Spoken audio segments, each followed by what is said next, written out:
هذه الشواطئ تعتبر الأجمل، نشوف فيها طيور مختلفة وفيها أحد أجمل الطيور في العالم.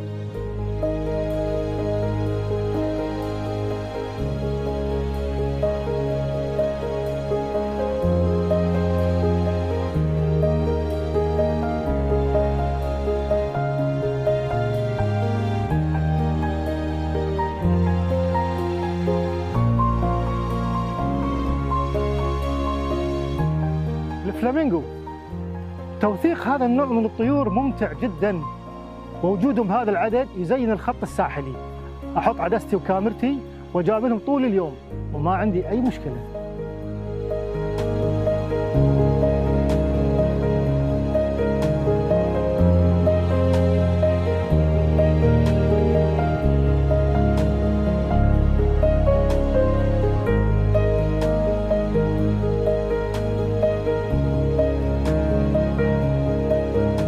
في 25 مايو سنة 1878 تم أول رصد لتفريخ طيور الفلامنغو من قبل باحثين إنجليز في جزيرة ببيان بدولة الكويت، حيث قاموا بتجميع عدد من البيض وتسليمه للمتحف البريطاني.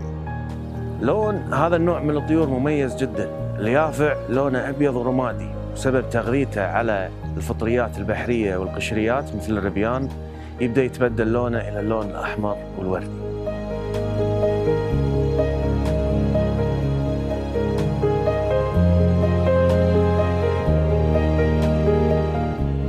يدورون المياه الضحلة، ونقدر نشوفهم على امتداد الخط الساحلي من الشويخ للجهرة، وفي المد العالي يكونون قراب ونشوفهم بشكل واضح.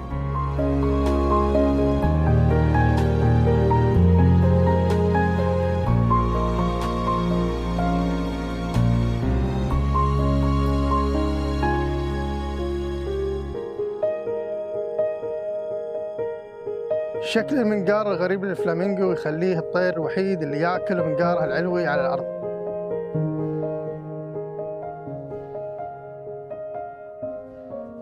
يقدر يطير الفلامنغو بسرعة 60 كيلومتر في الساعة، وخلال هجرته يقدر يقطع 480 كيلومتر في اليوم. في المد العالي نشوف الفلامنغو بأعداد كبيرة متواجدين في شواطئ صليبيخات والجديليات وبعض من شواطئ شويخ.